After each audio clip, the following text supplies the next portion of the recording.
Good afternoon, everyone, and welcome. I am going to go ahead and get us started. We may have some people joining on, but I want to get through the introductions and leave Dr. Rhodes as much time as possible for her presentation. So I will get us started. So thank you for joining us today for Youth-Nex's Spring 2021 virtual talk. I'm Nancy Deutsch. I'm the director of Youth-Nex, and we are pleased to welcome Dr. Jean Rhodes today from the University of Massachusetts, Boston, who'll be giving a talk entitled Older and Wiser, New Ideas for Youth Mentoring in the 21st Century. Today's talk is jointly sponsored by the Virginia Education Sciences Training Program, which is supported by the U.S. Department of Education Institute of Education Sciences, or IES. So we thank the VEST. Shorthand for that is the VEST Fellowship program. We thank the VEST program for their joint support of Dr. Rhodes's talk. Before I introduce Dr. Rhodes, I want to share a couple of housekeeping items. So first, this is a Zoom meeting, not a webinar. So please keep yourself muted throughout the presentation. You do have control over your own mute. So if you unmute yourself, we will all hear you. So please do keep yourself muted throughout the presentation. If you have questions during the presentation, we will take, Dr. Rhodes will take questions at the end, but if you have questions during the presentation and you don't want to forget them or it's a clarifying question, go ahead and pop it in the chat box. And if it's a clarifying question, the moderators will kind of keep an eye on it and let Dr. Rhodes know there's a clarifying question. Otherwise, we'll save those questions for the end, and we will make sure that we include those in the moderated Q&A at the end of the talk. During the designated Q&A time, you can use either the chat box or you can use the raise your hand feature. So if you want to speak your question, if you raise your hand, either myself or Leslie will unmute you or ask you to unmute yourself, and you'll be able to ask your question directly. Second, we will be sticking to our event time because Dr. Rhodes does have other meetings after this. So just be aware of that. If you are a student or a community member who would like to join a small group discussion with Dr. Rhodes later this afternoon, you can email us at Youth-Nex, that's youth-nex at virginia.edu. And I'll ask Leslie to maybe pop that email address in the chat in case any of you want the Zoom information for that small group discussion. There are also additional opportunities in virtual events this spring and summer at Youth-Nex, as well as with the Education Research Leadership Series. So please do visit our website, sign up for our newsletters, or follow us on social media to learn more. And now it is my pleasure to introduce my colleague and friend, Dr. Jean Rhodes. Jean Rhodes is the Frank L. Boyden Professor of Psychology and Director of the Center for Evidence-Based Mentoring at the University of Massachusetts, Boston. She has devoted her career to understanding and advancing the role of intergenerational relationships in the intellectual, social, emotional, educational, and career development of marginalized youth. And she's also conducted a lot of research on various topics related to positive youth development, the transition to adulthood, and mentoring. And I will say, as a sort of personal professional note, Dr. Rhodes was really at the forefront of the movement to really understand mentoring from the scientific point of view. So she was really one of the first people to say, that these relationships between young people and adults are not just nice things that maybe happen and maybe support kids, but to really take them seriously as something that we can scientifically investigate and figure out how to make even better, right? How to help programs and individuals strengthen their relationships with young people. So she is a fellow in the American Psychological Association and Society for Research and Community Action. She's also a former Robert Wood Johnson Health Policy Fellow and Distinguished Fellow of the William T. Grant Foundation. She's had many teaching awards, including the Distinguished Academic Leadership and Outstanding Service to the Students of UMass Boston Award. So you can see she lives what she studies in terms of mentoring. She'll be speaking for about 60 minutes, and she will leave about 30 minutes for Q&A at the end. So please join me in welcoming Dr. Rhodes. Thank you, Nancy. I really appreciate that introduction. And I'm very excited and honored to be speaking with you guys today. I have to get this thing to move. Hold on one sec. It's not advancing for some reason, so. Okay, is that Okay, there you go. Okay, Perfect. so we are. Yeah, it's very exciting for many reasons. And I'm going to just give you some of my ties to Virginia.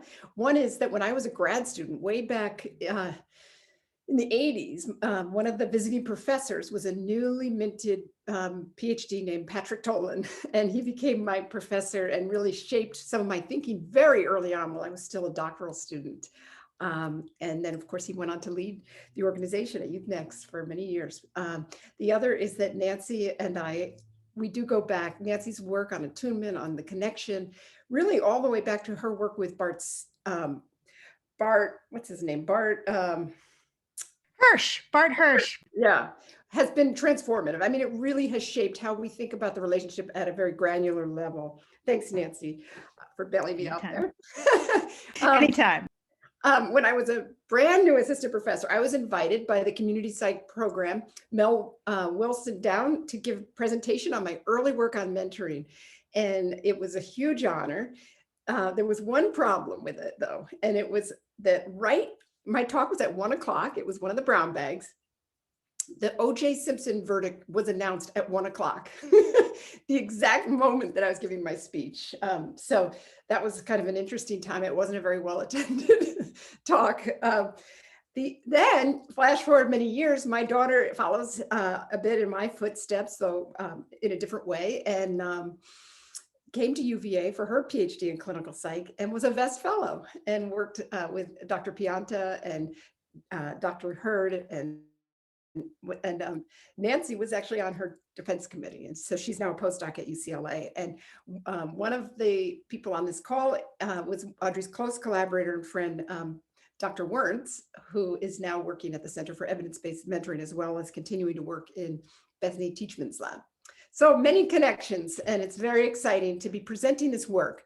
As you can see, I'm putting my book right on the front page because really this is sort of my journey writing this book about youth mentoring and really my journey as a mentoring researcher. I've come a really long way and I'm just excited to share the journey with you.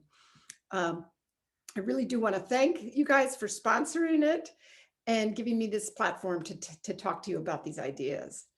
I also want to thank the many people in my lab, and there's Alex, Sarah Schwartz, who's now a professor at Suffolk, and Liz Raposa, who's now a professor at Fordham, Stella, who's now a professor at University of Louisville, Stella Kachua, and the many students in my lab now who have really contributed so much to this work, as well as the National Mentoring Partnership, who funds the Center for Evidence-Based Mentoring. I was approached a couple of years ago by Harvard University Press because in 2002, I wrote a book called Stand By Me, where it was like the first attempt to bring together all this research on youth mentoring. Now, there wasn't really a lot on youth mentoring programs, but there was a lot coming from developmental science on really the protective role of one good relationship, natural mentoring relationships. And sociologists were noticing that, those kids who managed to find a mentor to help them, quote unquote, invent a promising future were doing so much better. And it felt like this really interesting thing to study. I spent my early years at University of Illinois really digging down and trying to understand if you can recreate natural mentoring through formal mentoring programs. And if so, how are they the same? How are they different? What kinds of young people get them? Is it really a protective factor, or is it, we have a puppy at the house. Is it a protective factor, or is it a proxy indicator of resilience? That is, those kids who are doing the best are the ones that get the mentors, and maybe those with difficult attachments and so forth don't. So really tried to pull in all of that developmental theory. And I should say very much influenced at that time by my training. I had been a clinical psychologist at DePaul, but then I did 3 years at the University of Chicago Medical Center, which was very much steeped in psychodynamic theory. And we had these kind of quasi-Freudian approaches to how we were doing work. There was no evidence-based, there was no cognitive behavioral approach. It was all about the bond and the relationship. And people who read my early work would see that it really isn't. Those ideas are inflected in that work, the focus on the bond, the focus on the corrective experience. It was really coming from that framework. And what we've seen in the field of clinical psychology is this evolution from a focus on just sort of non-specific, corrective relationships to really specific targeted interventions. And what you'll see in this talk is that my trajectory kind of follows that. So when they approached me and said, could you, write a new book that updates Stand By Me, I thought, well, that should be pretty easy. I've been running this Chronicle of Evidence-Based Mentoring for many years where I've stayed on top of the research. I can just update Stand By Me. It'll be a breeze. I'll just do it in a few months over the summer. Ha. 2 or 3 years later, and I'm standing in the library where I wrote most of this book, the Boston Athenaeum, virtually. Writing that book completely changed my views. And I was kind of late because other people already had some of the views that I am going to share today, but at least I got there eventually. My big question when I sat down at the Athenaeum to really write this book is, how are we doing? How is mentoring really effective? Are these mentoring programs making a difference? And really it was like, well, of course they are, but under what circumstances and so forth. And so with the help of many of the doctoral students you saw in that picture, I asked them to help me plot all the meta-analyses that have been done on the topic of youth mentoring. Now, just as a quick summary, I know many of you already know this, but a meta-analysis is when you take all of the studies that are done on a particular topic. It could be anything from aspirin to after school to mentoring. And you look at the difference between the treatment group, that is those young people who got into a mentoring program, versus the control group, which is either a comparison or just a randomized control. And you basically look at the average differences between these groups divided by the standard deviation to standardize it. And there's no easy conventions, but you can see on the left side, Cohen's d, a small effect is around 0.20. And then you get larger around 0.50, and the Cohen's d around 0.8 is considered a very strong effect. And what stands out to you, I hope, is that over 20 years, almost, and this most recent one was conducted in my lab with under the leadership of Liz Raposa, over 20 years, we haven't moved the needle on that effect size. The difference between the group in the treatment group and the control group has stayed remarkably steady. And in the background, you can see the investment in research and development, tons of spending on federal programs, tons of spending on research, which has resulted in a renaissance of articles over the years. I mean, just look at the changes from 2002 when I first wrote Stand By Me to where we are now, just a tremendous amount of research being done. But why isn't that research translating into stronger effects? That really perplexed me. And in fact, after I did this chapter, I'll tell you kind of where I went. So the next thing I did is I started looking at the most popular mentoring programs. So bear in mind and keep these numbers in mind, the 0.20, the 0.50. 0.2 is considered small. Bear in mind that these effects, the effects for programs that we are most familiar with, are even smaller. These are close to zero. These are, if a COVID trial got effect sizes like this, we would, be in search of other treatments. These are not good effect sizes for some of the most familiar, popular approaches to youth mentoring. And that was really, so that 0.20 is being somehow raised by other smaller mentoring programs that are raising those effects. So that became kind of perplexing to me. What I would call these programs is non-specific. And what I mean by that is that they don't have a particular thing that they do. Big brothers, big sisters, their main approach is what I would call friendship. You form that relationship, and that relationship, that bond should, in theory, lead to all sorts of positive developmental outcomes, more confidence, a deeper commitment to academics, behavioral regulation. And it all happens through these processes that are really akin to the things that I was trying to do when I was back in grad school, but not very specific. And I'm not faulting these programs for doing that, because how could a program like Big Brothers Big Sisters, for example, provide targeted care to every person who walks in their doors? I mean, the first child may have depression, and the second one is failing in school, and the third one is, has ADHD. We can't expect our programs to deliver targeted evidence-based care when they're not a specialized, quote, boutique program. And we can't expect volunteers to deliver targeted care with any kind of fidelity. They're typically uncompensated, and they don't want to go through the rigors of training. And so it becomes very complicated. So I'm not really faulting programs for taking this non-specific approach, but I am saying those effects aren't very good. And when you look at it, this was a study that came out of the Washington State Institute. They do return on investments across all sorts of things, but one of them is mentoring. And strangely enough, they divided out Big Brothers Big Sisters from just general mentoring. And what you see is, as long as it's not a Big Brothers Big Sisters program, there's a pretty good return on investment. But as soon as you get into Big Brothers Big Sisters, you have a negative return on investment, which means every dollar that a funder is spending on a Big Brothers Big Sisters, they're actually losing money because they're paying for staff, they're paying for office space, all of those things, and they're not getting much of an effect. And they really base those on those effect sizes I just showed you. So when these data came out, I think the Big Brothers Big Sisters was shaken to its core and really didn't want to get them that message, this message that it's not a very good investment out too far. And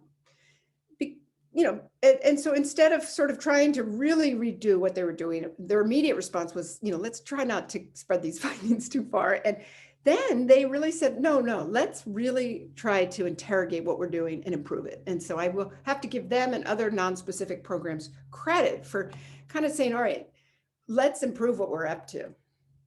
Because as Kennedy would say, the great enemy of truth is very often not the lie, deliberate, contrived, and dishonest, but the myth, persistent, persuasive, and unrealistic. And the myth that a vague, friendship where you go out and play basketball or do crafts or talk about things is going to change a lot of developmental outcomes, just for kids who are really struggling, has persisted. And I have a chapter in the book, I call it, how did we get it so wrong for so long? And I'm going to give you some of it, but I go into much more detail in the book. But what I will say is, I think part of the reason is because of the approach. So this is a study that was done by my colleagues, Roger Tajora, Tom Keller, many others.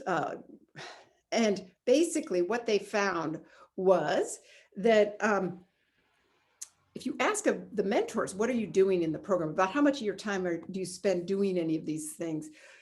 You find out that the number one activity of mentors, and this is not just Big Brothers Big Sisters, this is 30 what they call business as usual mentoring programs representing over 2,000 kids. The number one activity is making time to have fun. Number two, just talking about things, activities like sports and hiking, going out, doing creative things. My nephew's girlfriend has a little, she takes her to Plaster Fun Time and they do crafts together. I mean, those are the kinds of things they do together. That's the number one, number two, and all the way down activities. And yet, if you think about it, those are positive youth development activities. And many of the kids in Roger's study were already in PYD programs, so over 85% were in a positive youth development program when they got referred to Big Brothers Big Sisters. And in fact, they were being pulled from that program where they were meeting staff and building those kinds of intensive after-school staff relationships that Professor Deutsch has written so well about, that those relationships were actually getting disrupted so that they could be pulled into this kind of separate relationship with a volunteer mentor. We also saw from his study that over 90% said they had a good relationship with at least one teacher. And many of them said that they had natural mentors. And I should say that this number, 72% saying they have a natural mentor, is persistent. We look at ad health data, we get this effect. Researchers across the country, it is almost always around 60, 70, 80% of kids saying that they have a natural mentors. So it's possible that Big Brothers Big Sisters is providing something that's redundant and potentially competitive with these PYD programs and isn't really a PYD program. I talk a lot about this in the book, but since you guys are really focused on PYD, I'm just going to go for another minute and say that mentoring programs have been around since the turn of the 19th century. They have been around forever, or the 20th century. 1902 is when the first mentoring program started. And basically, they've always taken this approach. And there was a real renaissance. So they started back in the progressive era, really kind of trying to change the whole social ecology in which young people lived. So a big brother back in 1905 might try to get everyone in the family who could work a job, might try to get better housing for the family. And then mentoring kind of dissipated. It never went away entirely, but it really had a renaissance in the 80s. And when it had this renaissance, it was really driven by Wall Street leaders and more people like George W. Bush was big into it, and many others, because they saw it as really a way to pull young people out of their social ecologies one at a time. And so there was a huge amount of investment, because if you invest in a mentoring relationship, you don't have to improve the schools, the neighborhoods, the social, racial justice. You just have to pull them out of that, what was considered a pathological environment, if you read the early works about it. And as it was getting infused with all of this money and really growing as a field, it really kind of came under the mantle of another thing that was growing around that time, which was the field of positive youth development, which was led by such people as Patrick Tolan, Richard Lerner, many others. And basically, what they were saying is we have to align young people's interests with their environments and all of that great stuff. And mentoring got swept into positive youth development when it really should have been more in another field that was emerging at that time, which was prevention science, which saw kids on a continuum. And so what ended up happening, I think, is that we ended up overemphasizing protective factors and trying to just kind of recreate what happens in an after-school program, and underestimating the risk factors that many mentees who were being referred to mentoring programs were actually experiencing. And let me convince you. So if you look back at Rogers' business as usual data, you see that the young people who are referred to mentoring programs are at double the risk of young people nationally who are already struggling, many of them. Look at the mental health challenges. Over 45% say that this is the main reason they're coming to the mentoring program.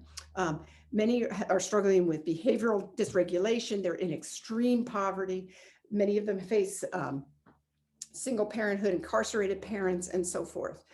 And what's so interesting is that many of the reasons that they're getting referred to Big Brothers Big Sisters is not for a PYD program, because as we've seen, they've already got that. Many of them have after school, have a caring relationship with teachers and others.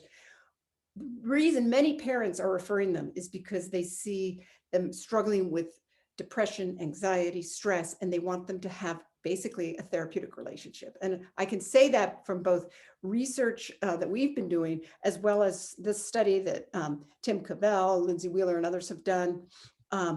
And this was a really interesting paper that I read as I was writing the book. And basically, particularly in Black families, the probability that a parent sees the need for a mentoring program is about the same between white and Black families when there's low levels of mental health struggles. But as soon as the mental health struggles get high, the Black parents see this need for mentoring programs. This is an indication, and certainly they make the case that parents in marginalized families are turning to mentoring programs really as an alternative to professional care. They see professional care as culturally just inappropriate, as stigmatizing. And rightly so. They feel like if they go to a mental health professional, they're going to get their child on drugs. They're going to get them a psychiatric label. It's going to not be good treatment. And sure enough, only about a third of the treatment that young people receive is evidence-based. And it goes down from there with, less expensive care and more community health settings. And so what we see is that mentoring programs are thinking that they're providing, this conversation in sports and all of that. Parents are thinking that they're providing mental health care or help with academics or help with many of the struggles that are double those of the nationally of nation's youth. So what I think has happened is we kind of misplace mentoring programs as sort of universal, a necessary inoculation for all kids, or kind of something that any child can benefit from a mentoring program, and they weren't particularly high risk, when in fact mentoring really falls more in this range. And if you look at this is coming from the National Academy of Sciences, and the prevention science looks at this when they kind of think about programs. But I would argue, based on the data that Jajora collected, that really we're dealing with maybe more selective and indicated approaches for the young people who are referred to mentoring. And I'm hoping that you're going to push back and discuss this with me. I'm not, saying that this is the way it is, but this is the way I saw the data. So at the same time, because we've taken this more PYD approach and we haven't really thought of it as, more paraprofessional care, we give the wrong message to volunteer mentors. If you look at this came from the National Mentoring Partnership as well as other organizations. And the first thing it says is, you don't need special skills to be a mentor. You just need to listen, show you care, share your experience. And so we're giving mentors this idea that you really, and when I started in the field, actually, as recently as 10 years ago, with the funding from the William T. Grant Foundation, I took a year off from being a professor and became a match support specialist at Big Brothers Big Sisters of Boston for an entire year. We didn't do any training of our volunteers. The idea was that they would learn on the job, that if you train them, they're going to go away, and that our customer is the volunteer because they're the rate limiting factor in our growth and our numbers. So we just onboarded them with, the most perfunctory training, and then pretty perfunctory match support after that. There was a call bank, and all I would do is kind of call once a month to make sure that they were meeting and such. So we give this impression that, you just need to be yourself and get out there and everything will be fine.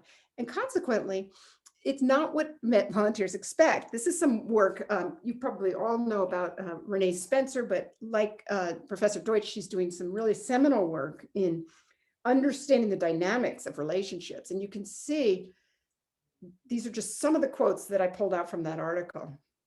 And I'll give you a moment to read them.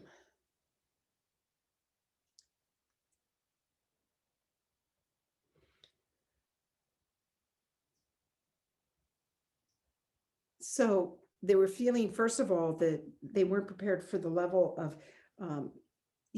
difficulty in the young person's life, the living conditions, all of that. And they also weren't feeling like they were being appreciated. And in some ways, because they weren't given a particular target of anything to work on, they felt like they had to work on everything. And then they ended up feeling like it was too much, and they weren't getting that sense of mastery that they might get in other parts of their lives.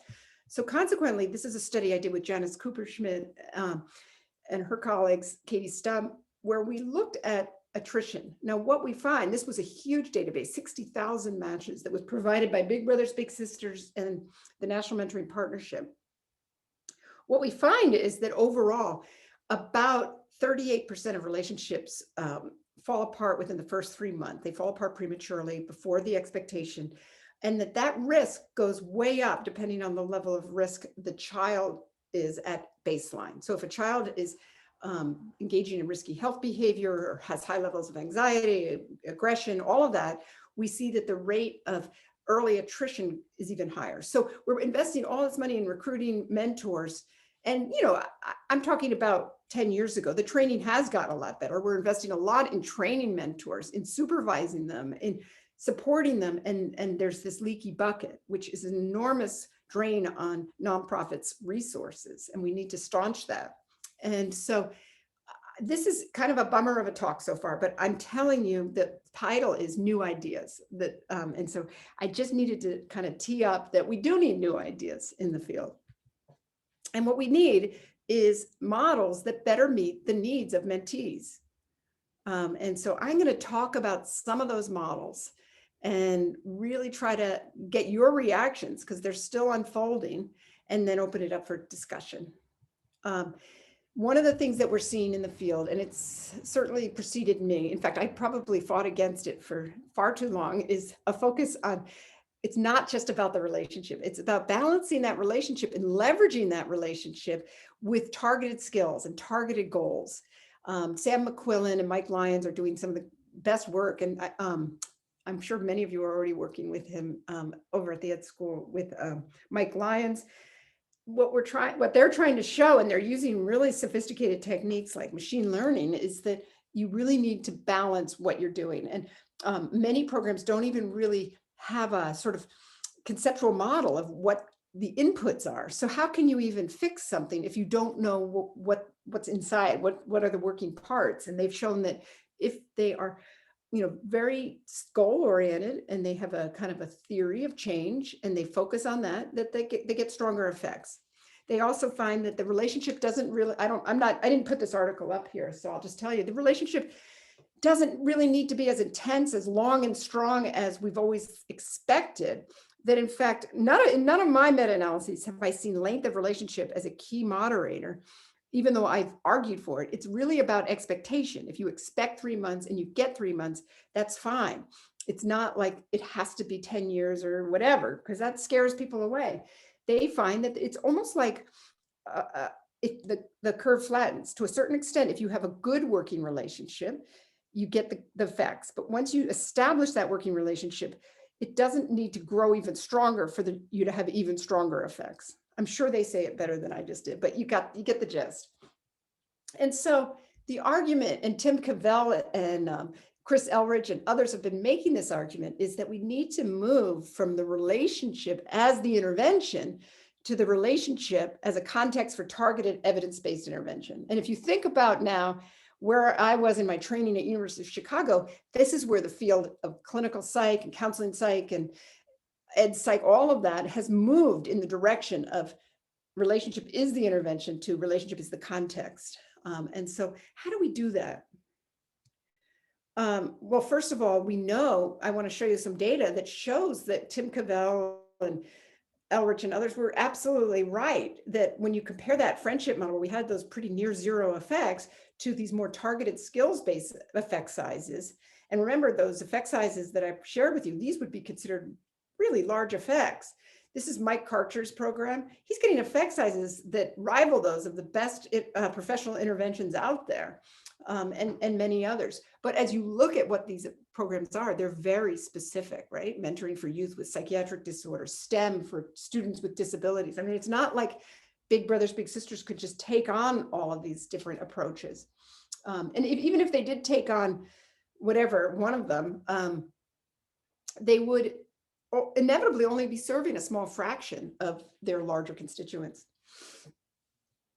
So based on that, one of my star doctoral students, who you'll be hearing from, Kirsten Christensen, reran Liz Raposa's meta-analysis, but this time coding for whether it was targeted to the particular needs and circumstances of the young person. And here we see that when you take a more targeted approach, programs that had a more targeted approach have double the effect sizes, particularly for youth who are at risk, and that for the outcomes that many funders and programs care about, you get triple the effects if you take a targeted approach. So we have the blueprint right here. We know that it works better if we take this targeted approach. We don't need much more evidence. I mean, those two, just basically that's a compilation of many, many studies. So the problem, and I alluded to this before, is that the programs that are getting these strong effects are boutiques. You walk into the shoe store looking for shoes and there's a tremendous variety to choose from because that's all the store is trying to do is give you shoes. But if you walk into a superstore and every single person has a different need, you're not going to get quite as much. How do you continue? Here's the question. And how can you, well, I said friends of the children, but how can programs serve diverse youth and still provide targeted evidence-based care? Okay. And I can tell you, sitting in this library, the Athenaeum, I just sat there, and it's a really tough question. It's a tough question. How do you do that? How do you serve the most kids with, these large non-specific programs, but still provide the care that's going to get those large effect sizes? So there's a chapter in the book called The Road to Rigor. And here's kind of what I came up with, and I'll just walk you through it. So if you just look at the brown line, the idea is that programs can continue to do what they do, and that what they do really well: recruiting, screening, training mentors, supervising them. And smaller programs can continue to do exactly what they're doing, which is train mentors to deliver evidence-based interventions. I'll call that specialized mentoring or boutique mentoring. And the mentor is the deliverer, because often those smaller programs are incubated at universities where students have a lot of oversight. Maybe they're getting credit, And so there's a lot more accountability. But what about a large program where, it's a volunteer who may or may not stick around and there's no consequences to leaving? How do you get them to, do the absolute most they can do? So what I would say, there's two possibilities. One is what I'll call embedded mentoring. And that is that you embed mentors into systems that are already providing targeted interventions. So for example, Alex and I were on the phone today with a professor at Harvard, John Weitz, who has a very targeted program called FIRST. And our idea that we're going to try to test is if you embed mentors into the system where young people are receiving that care, and the mentors really kind of reinforce it all week long and practice the skills that they're learning. That's a really good way to improve the effects of the FIRST program. Because as he wrote in a paper, we've kind of reached our ceiling effect for many clinical interventions, but mentors can make them stronger by practicing. The same is for something if a child is enrolled in, social emotional learning class, embed the mentor in there and let them practice those social and emotional learning skills. The other one, and I'm going to talk more about, is blended mentoring, and that is train mentors to support technology delivered interventions. Now, the field of technology interventions is growing. You can just look at Professor Teachman's lab and other labs. It's growing rapidly, where people who have devoted their careers to a particular issue, in her case, social anxiety, are developing evidence-based interventions and putting them on digital platforms. And technology delivered interventions are able to deliver the intervention exactly as it was intended by the investigator, by the person who developed it. There's no translation problem there because it's just coming through in dynamic ways. And instead of delivering the intervention in either of these cases, the mentor is supporting the young person in sticking with it and providing context for practicing skills. So let me show you some data and ideas that kind of take this further. So as I said, there's a lot of benefits to technology delivered interventions. And I'll just tell you this, when I stumbled onto this as a possible solution, it slowed down my book by about 3 months because I just had to take the deepest dive. And these bullets are kind of shorthand for some of the things that I learned as I really read. And there's a whole global movement, global mental health, where technology delivered interventions are seen as really the key, that our reliance on PhD level and even master's level providers is never going to scale, will never meet the mental health needs of groups, both within the US and beyond. Only about a third receive mental health care. Technology can put it in your pocket. Even you probably have downloaded some app, maybe Headspace, maybe an exercise or weight loss or whatever it is. And on its own, that doesn't seem particularly consequential, but think about the fact that we're all doing that. However, there's a big problem that we quickly encounter when we try to scale these interventions. And that is, and it flashed, so I'm going to just have to tell you, that is that people don't use them, okay? The average self-improvement app user stops using after 2 weeks. Only 5% continue to use it long-term. And you may be in that 5%, but I'm in the 95%. I'll say, I have to start doing Headspace. I have to meditate. And then I'm like, I can pass today. And pretty soon it's gone. So how do you get people to use these fantastic tools that are being made available often for free, like mind trails, for example? How do you get people to use them? So this professor at Northwestern, his name is David Moore, he's a clinical psychologist, came up with this model, along with Steve Schuler and others, of supportive accountability. And that is that he argues that human support increases adherence through accountability to a coach who is seen as trustworthy, benevolent, and having expertise. Bingo, that's a mentor.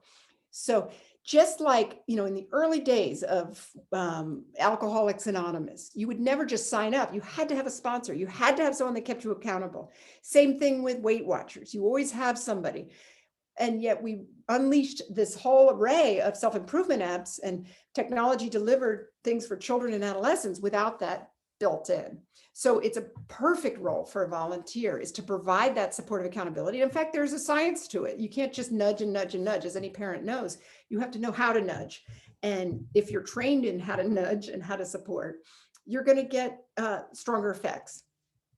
In fact, practice and also practicing skills. I think this, well, I'll just do it now. I think this, we return to this slide, but if you think about learning a new skill, whether it's tennis or, you know, how to code, you don't just move from thing to thing to thing, you practice it and then you integrate the next thing you're learning and the next thing. And yet teachers, you know, even the best SEL classes, like the ones coming out of, you know, the Castle, they can't really spend the time personalizing it for the young person, practicing it. They have to get through that curriculum.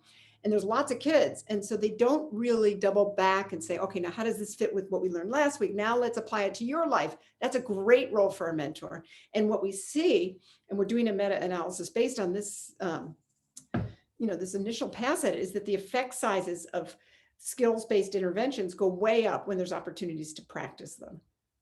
Okay.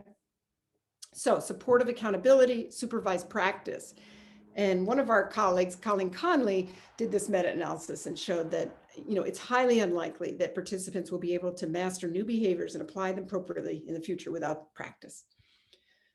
So this is the key. This came from David Moore, but it's really where my thinking is. So when supplemented with coaching and opportunities to practice, technology-delivered interventions can produce outcomes that rival those of face-to-face, often at no cost and in ways that are more geographically, financially, and socially acceptable to families. So we had mentors who were in need of evidence-based interventions. We had all these evidence-based intervention in need of coaches and mentors. And the idea is to bring those together. And so we've started partnering, and this includes Alex and others at the Center for Evidence-Based Mentoring, with some of the best learning, you know, education and kind of mental health apps that are out there that have really good effects, and showing and finding ways for mentors to work with young people using them. This is David Moore's group. He's got one called IntelliCare, and it's a series of mini apps that are like Headspace. You know, they're like Thought Challenger and Worry Not and other ones. And they, again, in a recent JAMA study, he shows a 50% reduction in anxiety and depression among young people who had a coach providing supportive accountability, who were using his technology-delivered mental health app. So there is something that mentors could do. You know, we saw that high level of anxiety, we saw the high level of depression, and there are cognitive behavioral strategies for dealing with those, and volunteer mentors can support young people as they develop those skills. Now, I'm not saying that it should be, the burden should be on the young person to deal with their anxiety when the world around them is, you know, full of injustice and difficulty and stress and poverty and, you know, everything else. But mentoring programs alone aren't able to address all of that. What parents are looking for, and we have to realize this, is help in coping with those things. Many of these programs, like David's, have dashboards, so the volunteer can actually see whether or not the young person is using it. And they see how they're using it through something called API, which is every time the young person signs on, the mentor can see the usage patterns. And the problem is we can't rely on just a mental health app, because the young people who are referred to programs, as I said before, have a million other reasons to. And so we would need a general dashboard where the mentors can see whether or not the young person is using their technology delivered intervention and can reinforce it. And so in our lab, we're developing strategies that kind of think about how to do that. So programs, as I said, should continue to do what they do. And, you know, bring in young people, identify what it is they want to work on. And it doesn't mean that that's the only thing that defines them. They can move around and work on multiple things, and they can also have fun. You have to build a relationship. It's not like you just get started, but the relationship plus the goals and skills is what we were trying to get at. The expert's role is to develop the curriculum. Someone like Professor Teachman, you know, let her develop the curriculum based on rigorous science. Too often programs squander their limited resources creating kind of homegrown curriculum that hasn't been scientifically tested. It will alleviate the burden on programs from having to do that, and they can rely on the experts to do that. And then find the best in class apps that address these things. And then the mentor's role is to form that bond. And nothing about what I've said diminishes the absolute need for a strong working alliance between the mentor and mentee. If you don't have that, you have nothing. But beyond that, providing supportive accountability and supervised practice for whatever they're doing is a very good role for a volunteer mentor and can raise the effect sizes of things. So you can, programs can decide. So what we've developed at the Center for Evidence-Based Mentoring is something called Mentor Hub, where we've gotten the API of all, some of the very best apps like Headspace, like Khan Academy, like IntelliCare, Super Better, many others. And mentors are trained in supportive accountability and supervised practice, while young people are able to get tools that can help them address what's challenging them. And if you want to find out more, it's a Mentor Hub app. And we are using a strategy developed by John Weitz at Harvard to have young people decide what it is they want to work on. We're not going to decide for them by using something called the mood ring. As I mentioned before, there's also embedded mentoring. I mentioned that you could have mentors embed in therapeutic systems. They can also embed in schools. There's a program in Boston called Boston Partners in Education, where teachers call up Boston Partners and say, this student is really struggling with math. The mentor goes to that school, sits through the math class, learns what it is the child is trying to master, sees the dynamics in the class, and then helps them. They embed themselves in the lives of the child rather than extracting the child from their class, which often competes with that math class. An early master's thesis of Sarah Schwartz was showing that young people who were pulled from class to meet with their mentor to play games and such actually show drops in math and language skills because they were missing incremental knowledge when they were being pulled from class. This embeds the mentor in the class, in the SEL system, in wherever they are, and meets them there and improves the skills that they're already learning. And I keep showing you these, that's the same slide. So I'm just gonna finish this discussion of new ideas. Is I think we do need to prioritize mental health and well-being and shift professional mental health tasks to paraprofessionals. This is an idea that is not new. In 1974, Joe Durlak, early community psychologist, showed that paraprofessionals and mentors would fit right into his definition, actually produced effects that were stronger than those of highly trained psychiatrists and psychologists. And so all we have to do though, and he had a huge caveat, and all the studies since then have had caveats, that the mentor has to be well-trained and well-supervised. So you can't just put them together. And in fact, maybe they were getting stronger effects because they were being so well-supervised. We have a new meta-analysis coming out on cross-age peer mentoring, and we're showing that peer mentors get double the effects, 0.41 of intergenerational mentors in programs. And it's not because there's something special about high school bigs and mentors. It's because they are highly supervised and trained. And that's probably the effect that Durlak was getting, that we need to shift the tasks from the mental health professionals to the paraprofessional workforce, but we have to train and supervise them. And we have to shift the mentor's role from delivering interventions, which is difficult to do with fidelity, to supporting interventions. We also have to calibrate risk to intervention approach. And at the risk of completely overwhelming you, I'm going to just show you what I mean by that, and then we'll be done. Here's what I'll say about just number one, prioritizing mental health and shifting the mentor's roles. What I am proposing, and people like me have been proposing, is that we really kind of think about mentors as a paraprofessional workforce. And in doing that, we need to think about the relationship more reciprocally. There's a whole thread of research for some reason in the field of youth mentoring where we put down what we call egoistic motivations for mentoring. Like if you have any motivation, you want to, we call it padding the resume, you want to get into med school, so you mentor. We really look at that. We think it should be completely altruistic. But what I would argue is as we move toward this kind of quasi-professional role, we really should think about that there are motivations. There are reasons people volunteer, and let's make that explicit. And in fact, let's reinforce it. One motivation might be career preparation. And so what we're looking at, and Alex is taking the lead in this, is trying to think about how can we credential mentors. And in Massachusetts, there's actually an entire field called therapeutic mentoring. And what if your hours, providing supportive accountability and supervised practice and building that relationship were counted toward internship hours. And you actually learn the art of supportive accountability and building working alliances. And so we are actually doing that at UMass. We just got approval for a course in therapeutic mentoring, where you could get a certificate in therapeutic mentoring and continuing education units, and eventually third-party payment for your time. And so that really does help to expand the number of mental health professionals out there. But the second thing is, and I'll just go back, calibrate risk to the intervention approach. Not every person needs a volunteer mentoring. They are an extremely rare resource. In a study that we did with census data, which asked Americans, are you a volunteer mentor? Liz Raposa, Nathan Dietz, and I found that only 1% of adults say that they've ever volunteer mentored. And only 4% of young people say that they've ever had a mentor.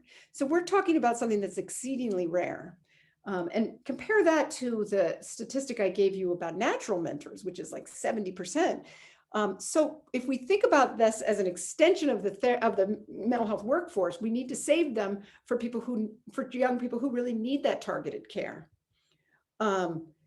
Because despite a lot of, hype from like the National Mentoring Partnership and other organizations, the percentage of mentors is not increasing. Okay, it may look like it is, but it's pretty rock solid at around 1%. So we have to think about the continuum of care from, professional counseling and therapy and even hospitalization to formal mentoring to informal mentoring, and find out where on that continuum the young person that you're working with would best be served. And in fact, there's a whole new movement now to kind of bridge the two. And there's something called youth-initiated mentoring, where you actually, rather than just give the child the fish, the one mentor, you teach them how to recruit a network of caring adults from within their own environments. Because left to chance, we did say that 70% of kids find mentors. It's not evenly distributed. And in fact, left to chance, natural mentoring reproduces inequality in pretty direct ways, that the rich kids get the higher social capital mentors, the poor kids don't. They have fewer mentors, and the mentors they have serve different needs. And I'll show you from some data we did analyze with the Ad Health data set. So this again is with Liz Raposa, Matt Hagler, one of my students, Lance Erickson, and myself. We looked at how economic disadvantage affected the availability of natural mentors. And what you see is a stark difference in the number of young people who were living in neighborhoods with 80% poverty were dramatically less likely to say that they had a natural mentor. What's more, the natural mentors they had tended to be kin, which is fine, but those kin, because it was a high poverty neighborhood, were less likely to connect the young person to opportunities in their summer internships and job markets and things like that. And we know from research that having a teacher mentor can really improve long-term outcomes. And young people in many of the studies we've done from higher poverty neighborhoods are less likely to have a teacher mentor, less likely to have a coach mentor. What's more, the type of mentoring they're getting is quite different. So if you look, the blue is young people on public assistance, and the orange is young people not on public assistance. And you see differences in the kinds of support those on public assistance are getting. They're getting more practical, prosaic support. They're much less likely to say that their mentor is a role model, much more likely to be talking about their future, their work, their school, money, and stuff like that, and more likely to be or they are more likely to talk about money, but less likely to talk about their future and their work. So what we say is, look, we need to scaffold natural mentoring so that the more marginalized kids can find them. And that's some of the work that Noelle Hurd is doing, that is really trying to kind of improve the social capital, improve the likelihood of natural mentoring among marginalized families, so that it expands. And we recently completed a meta-analysis on youth-initiated mentoring. And we see that the effect size for youth-initiated programs is higher than the effect size for formal programs. That is, when young people are given the opportunity to recruit their own mentor and are trained how to do it, not only is it easier for programs because those relationships are more sustainable, more demographically aligned. You spend a lot less money trying to recruit mentors because the young people do it, but they're also more effective. And so we need to kind of think outside the box and think about formal mentoring in just a more narrow sense. It's not the be all and end all. And what we see is young people who are taught how to recruit mentors do better a year later. And this is, Sarah Schwartz has been leading a lot of this work. So thank you. I will now take a break and open it up to questions, comments, whatever you like. So thank you so much. Thank you so much, Dr. Rhodes. That was incredibly thought-provoking. And really, I think just, anyway, I've found my brain just moving continually throughout this. So thinking about a lot of things. But I'm going to resist the urge to ask the first question. And I'm going to ask, I don't see any questions in the chat.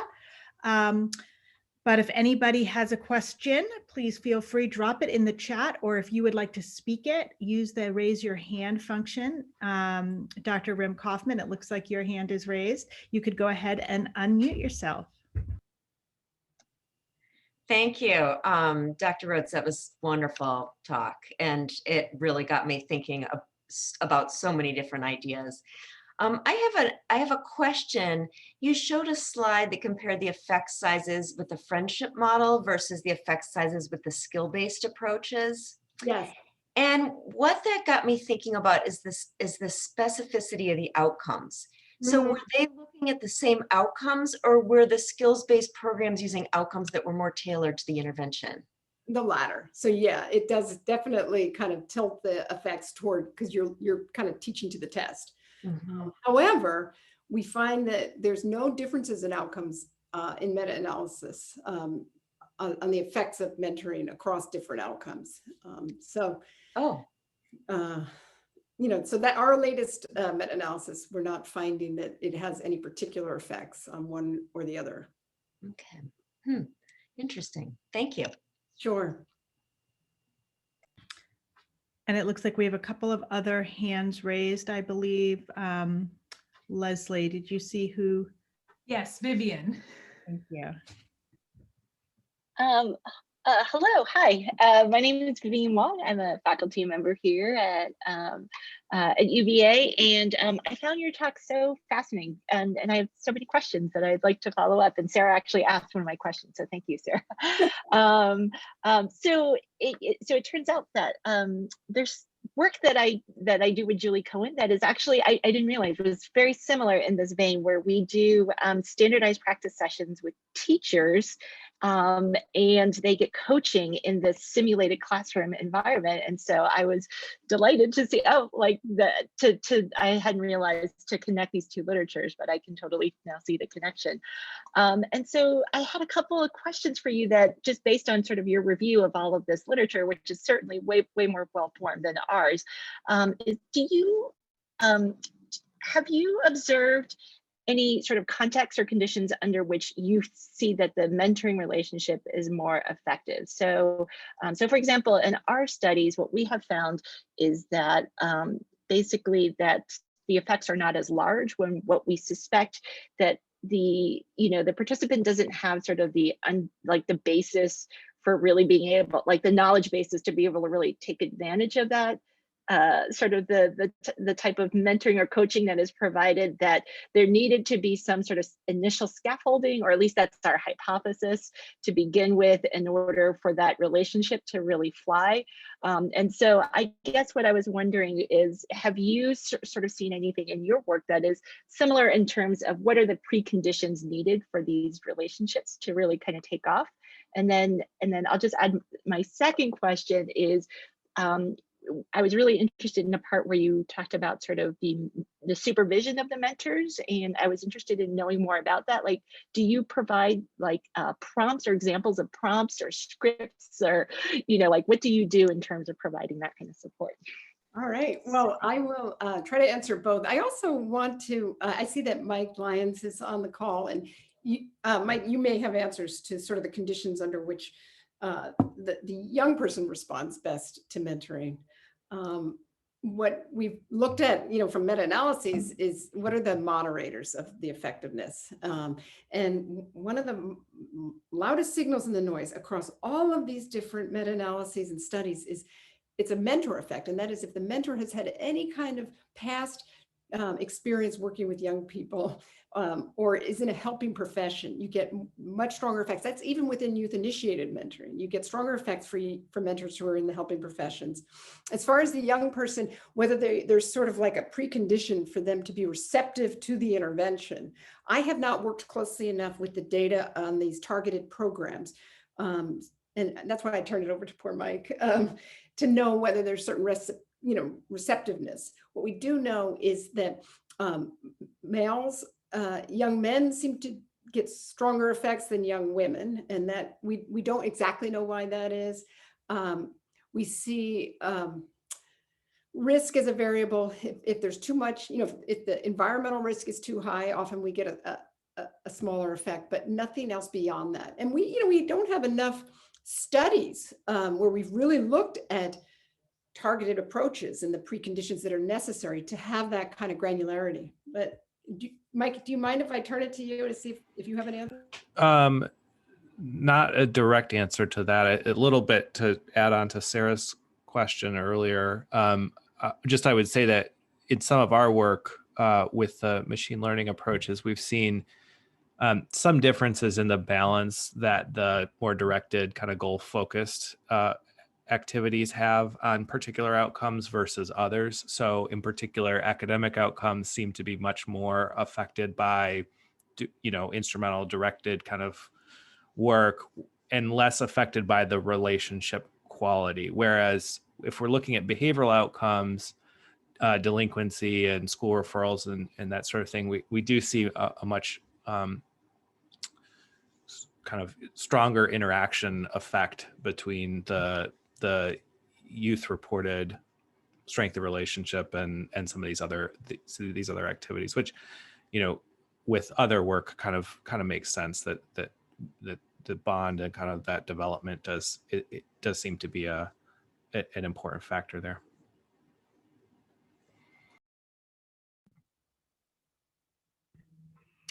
I don't see any other hand raised or chats. Leslie, am I missing a hand raised? Nope, I don't see any either. Great. So we have an open spot if anyone would like to ask another question. I'm also happy to jump in. I see one. So Kayla asks, how do you think these technological advancements like Mentor Hub or IntelliCare can be applied to marginalized communities, especially those limited access to smartphones in the future? Yeah, and we're actually experiencing that right now as we're rolling out Mentor Hub, that not everyone has access to a smartphone or the internet, and there are definitely divides there. However, it's actually the preferred way to communicate, smartphones, for marginalized groups, for all groups of teenagers. It's the preferred way. They'd much rather talk over, chatting and over their phones than over email or something like that. And in fact, some of the work coming out of Pew is showing that actually marginalized children have greater access. Their parents give them more access to their phones and this was pre-COVID, so who knows what's going on now. We have not encountered it as a big problem. Chromebooks are often given by the schools to kids, and we have a version of our Mentor Hub that works with Chromebooks. So it hasn't been a rate limiting factor, but I am going to, again, Alex is going to kill me, but Alex is the one that's actually working with young people in marginalized groups. Have you seen anything where there's been sort of a digital divide among the young people?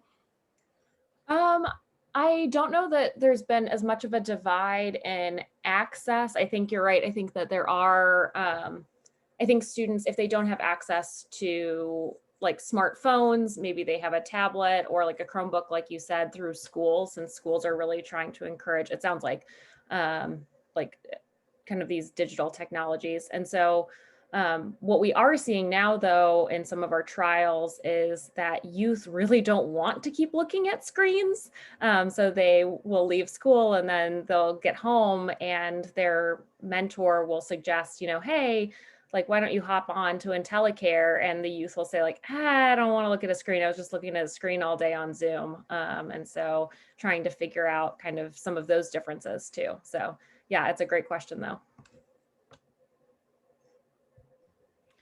I can certainly empathize with the lack of screen, and actually, I apologize. I keep turning my video on and off. I don't know, Dr. Rhodes, if you know this, and some folks on the call do, but I'm actually doing that because I have to limit screen time due to a concussion. So I'm monitoring myself there. But I certainly have empathy for kids who are saying, no, I'm not sure that's how I want to connect right now. Can I just add one thing to Alex's comment, and that is that another thing we're noticing as we're trying to roll, you think up these ideas and you think it's going to work, but you encounter the real world, is a cultural shift. So, a lot of the match support specialists, which is what they call the frontline workers in Big Brothers Big Sisters programs, they're not used to having to kind of monitor these things, act in this new way. Volunteers are, they respond to, public service and outreach that makes it look like it's all fun. And now they're having to track usage and encourage goal attainment and practice skills. And that is a cultural shift. Now we think that ultimately they're going to be happier because they're going to have a sense of mastery. They're going to have smaller wins and not just try to change the whole world. And as they get recruited to play this role and it becomes more of a workforce development tool, we're going to get a different kind of volunteer. And so the culture will shift. And we're sort of just at the beginning of that trend. Great, thank you. And Desiree, it looks like you had your hand up. You can go ahead and unmute yourself. Hi, I'm Desiree Murray. I am at Child Trans and UNC Chapel Hill. So one of the things that really stood out to me was when you spoke about the need for really clear theoretical models of interventions. And yet those clear theoretical interventions need to be embedded in these relationships. So I was thinking I was trying to sort of envision and wanted to just hear any additional comments you might have about what those active ingredients of change might look like to you. I mean, is it sort of evidence-based skills instruction plus relationships? Is it also an accountability piece? Is it, then you've got other factors related to the mentor's motivations, or how do you put all of that together? This is where, there's another mea culpa I have to say, and that is that at one point, I tried to create this omnibus model of how mentoring works. And it was going to just explain all mentoring. And yet I really think that what you need, instead of just this bond, this deep, complex bond, you need what Mark Carver and many child and adolescent therapists call a working alliance. So we're shifting from friendship to working alliance. And there's been some great meta-analyses recently that have really tried to break down what are the components of a working alliance, because it's different. It's saying this is a goal-directed relationship. There has to be humor, there has to be empathy, there has to be attunement, all of the things that we've known before. There also has to be knowing when to, back off the goals. So there's actually an art to that. There's an art to supportive accountability, and Moore and his team have developed a model that says there's 5 failure points. Maybe they don't know how to install it, or maybe they have installed it, but it doesn't apply to their problem. And so you kind of also have to have a keen eye to how to provide support. But after that, once you have the working alliance and you understand supportive accountability, then I think the theoretical model depends on what the particular intervention is. So I'm not going to try to predict that. So, Bethany Teachman is trying to predict social anxiety, and it has to do with misinterpretation of ambiguous clues and, things like that. That's one model for that particular outcome. Depression, stress, anxiety, academic failure, all of those things may have different parts. And so that's where, working to identify what it is you want to work on and then having the best possible tool is better than trying to come up with a theory of change that encompasses everything.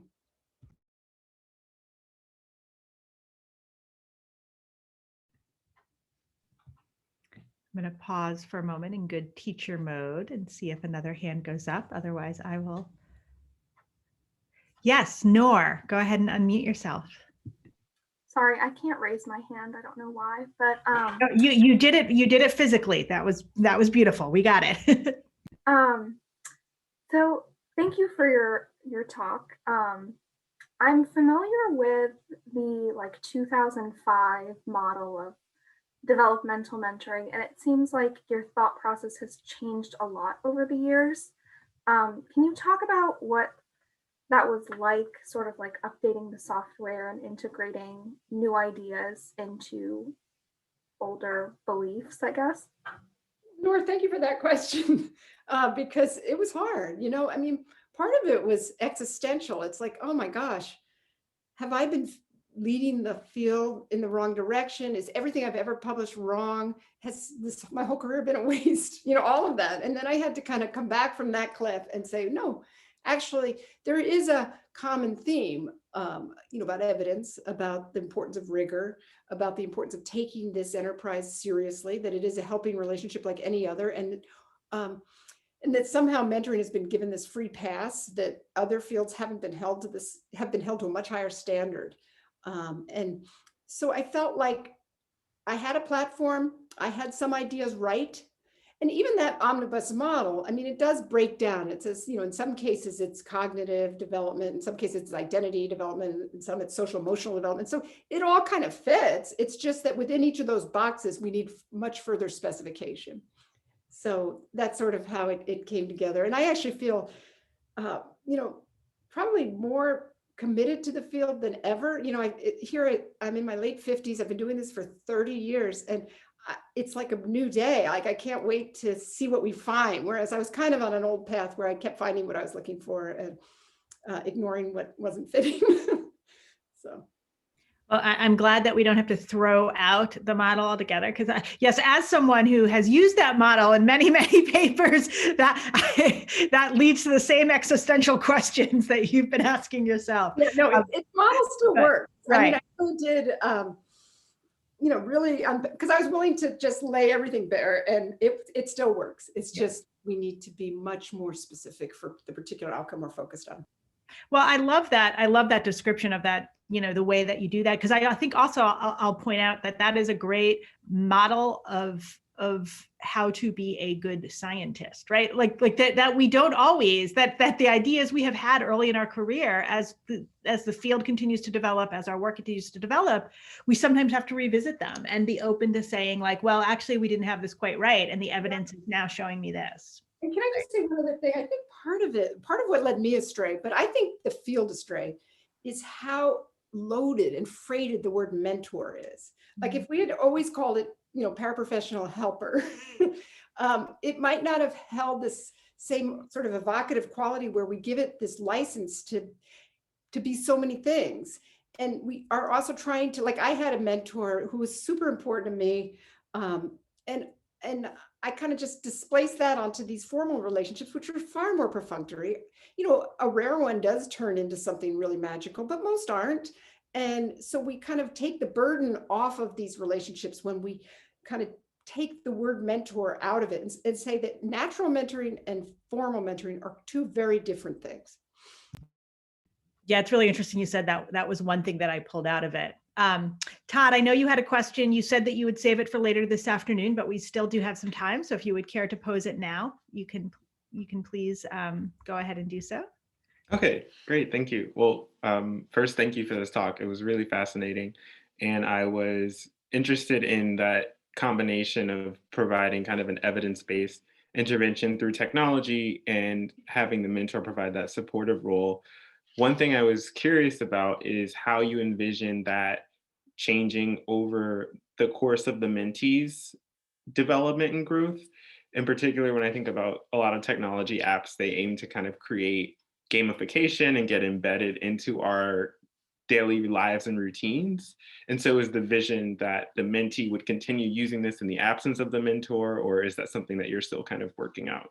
Yep, it's definitely something we're still working out, but we're working with an organization called Badger, which actually is like the nation's leader in badging and micro credentials and gamification. And at first we had like, oh, you can earn a badge for this and that. And he was like, children don't really care about badges. They care about games and like Candy Crush and earning, points and all of that. And so we're trying to turn the experience into gamification, like don't break your streak and leaderboards and all of that for the mentees, and micro credentials, and even continuing ed units and certification for the mentors. And so all of that continues to motivate people to return to it. But after a while, if they've kind of gotten into a groove of using Headspace or using Khan Academy when they run into trouble in school, the expectation is they don't always need a mentor leaning on them for that, or somebody else other than a volunteer mentor can do that through Mentor Hub.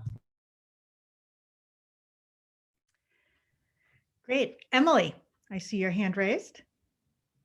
Hi, thank you so much. I thought this was really helpful. I'm a doc student in the Ed Policy program, and a lot of the work that I've been doing has been around teacher coaching. And I know that Vivian asked you like a really specific question about training and the relationship of like the way that your work informs like coaches' work as well.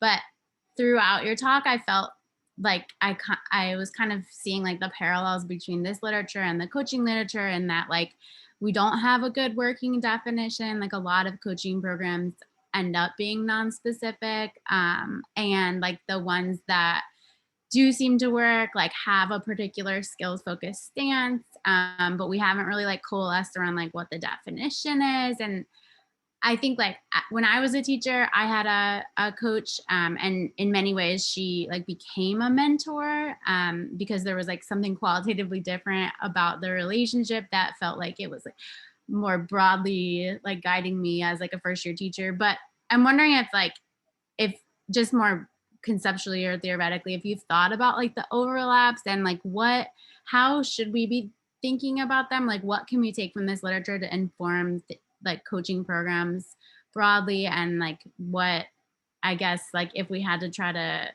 create like some sort of Venn diagram, like where should I be thinking of the distinctions here? I don't know enough about coaching to answer that really well, Emily, but I can say that at the heart of what I'm talking about is the relationship. That's, sometimes a coach turns into a meaningful relationship. We start with the relationship and then try to leverage that. And so, it's slightly different in that regard. I don't want mentoring to just become like tutoring or, too task focused. I want there to be this balance that Mike Lyons and others' work has shown is so important. I also think, though, that with any of these things for the professional development piece, I think micro credentials and certification are going to be really important ways to display all the things that you're learning. And so the rigor of the coursework that you've completed becomes stronger. And we do kind of begin to codify what it means to be a coach versus what it means to be a mentor and where that overlap is.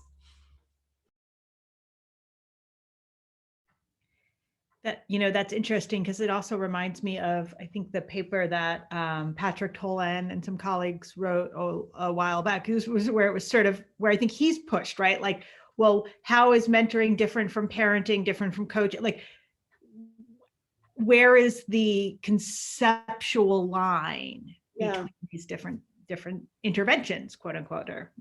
Yeah, I mean, I do think that mentoring follows the contours of a therapeutic relationship really closely. I mean, you have this sort of typically an hour a week.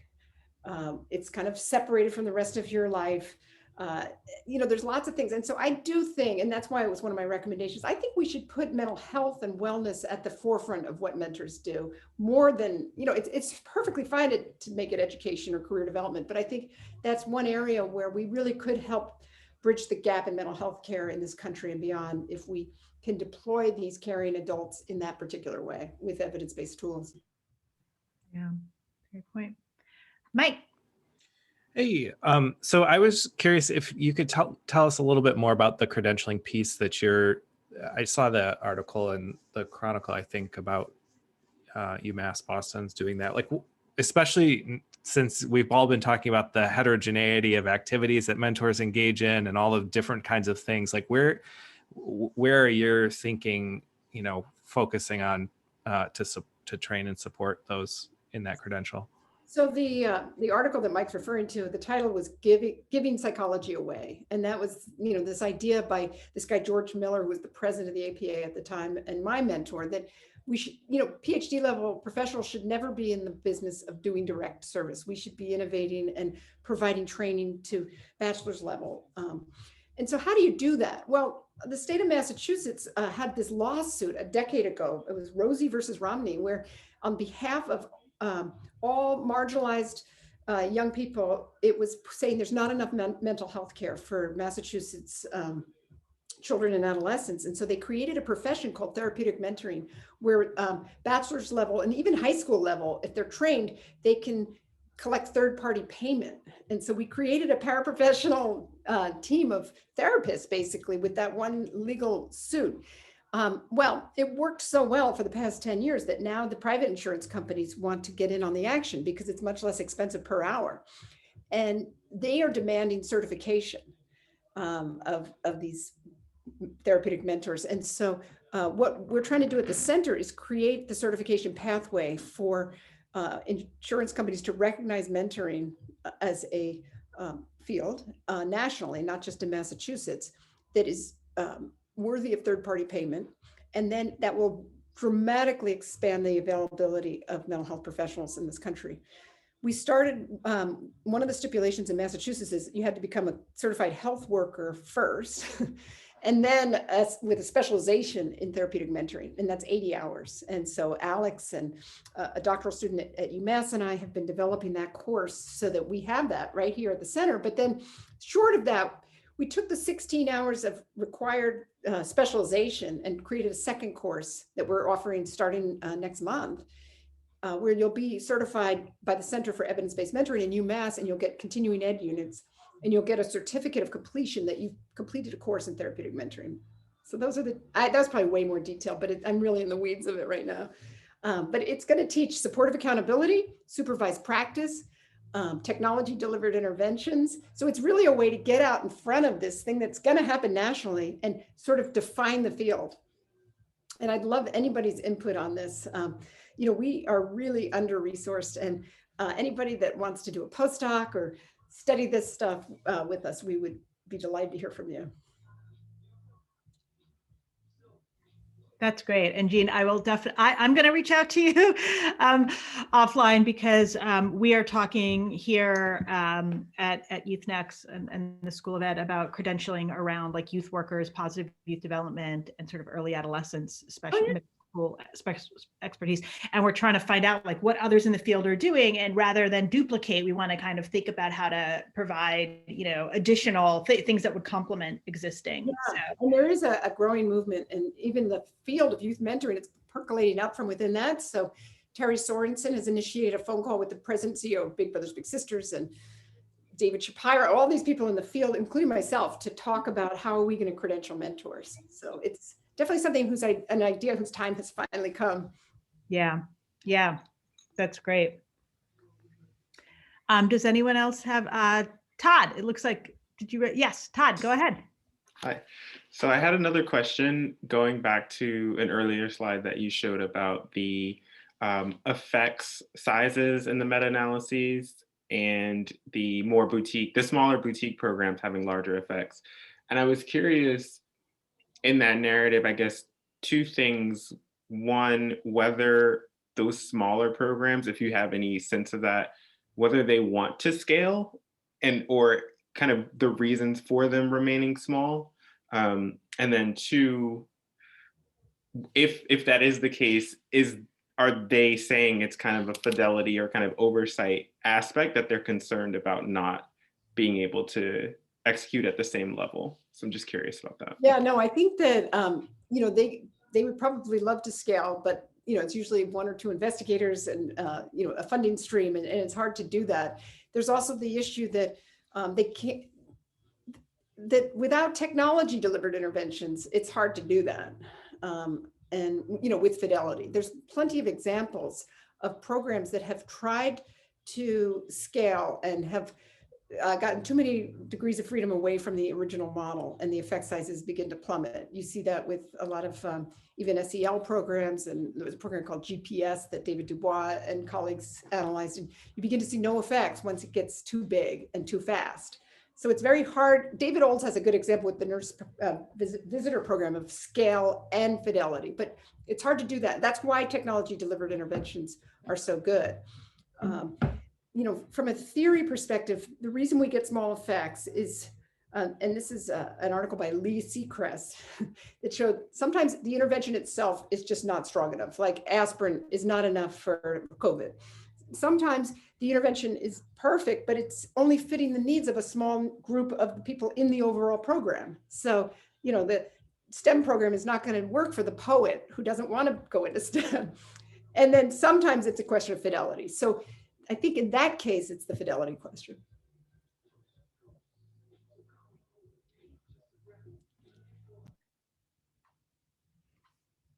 I think we have time for one. We've got about 4 minutes. So if anyone has a last question, I'll pause for a moment. Well, I'll put in a plug, and that is my new book, Older and Wiser. If you are interested in this topic, I go into a lot more depth there, and there's lots of charts and details and anecdotes that might make it more interesting than even this talk. So. Yes. And highly recommend it. If you're not familiar with it, definitely. There we go. And Leslie just put a link to it in the chat. So. Thank you, Leslie. And the Chronicle for Evidence-Based Mentoring, and again, it's a free resource that gives like a brief synopsis of studies and commentary every couple of weeks. Yep. I've definitely referred many people there. So I had a question and I actually lost it. So, but I guess I will say that I was just, the thought is that I was struck by what you said about the idea of separating out, because I think we have actually, there was a sort of a movement to, I think, almost mush natural mentoring and formal mentoring. It's like, okay, we have to take all of these relationships seriously, so we'll call them all mentoring and we'll study them together. And it was, I think it was initially a way of elevating, right, the idea that we could have natural mentors in our lives, and how do we elevate that to something worth studying? But it's interesting to think about the ways in which that shortchanged or limited our ability to see the potential of formal mentoring and the differential. Oh, I remember my question. Yay. So in 2 minutes, I would love for you to solve the impending mental health crisis in schools as students return after COVID. But it got me thinking, you know, if you were to wave your magic wand and say, like, you know, how could we best use mentors as a resource for schools to help meet students' needs as we enter, as we return to school, what would you recommend? What's your recommendation to school districts that maybe could think creatively about how to use mentors as part of that? I think that particularly more, you know, less well-resourced schools, there's a tremendous burden on the teachers, the guidance counselors, and school nurse. Most kids are getting their mental health care from those providers, and the ratios are out of control. Sometimes 700 kids to one counselor. If we could put mentors in as sort of surrogates of that counselor, as the sort of the paraprofessional working alongside the school nurse, the counselor, the teacher, and provide that either through technology or through embedded mentoring, alleviate the burden of the school professionals, I think we would go a long way toward kind of trying to address the mental health crisis that is unfolding before us. Thank you. So thank you all for coming. We really appreciate you. Thank you, Dr. Rhodes, for being here virtually. We look forward to the days when maybe we can enjoy your presence in person. But this was a good substitute. So thank you very much. Again, if you are not signed up to be part of a small group discussion this afternoon, you would like to be, you can email us at the email address that Leslie shared in the chat at the beginning of the talk. We thank you all for joining us. And then we hope to see many of you in events later this semester. And thank you again, Dr. Rhodes. Thank you, everybody. I hope to see you.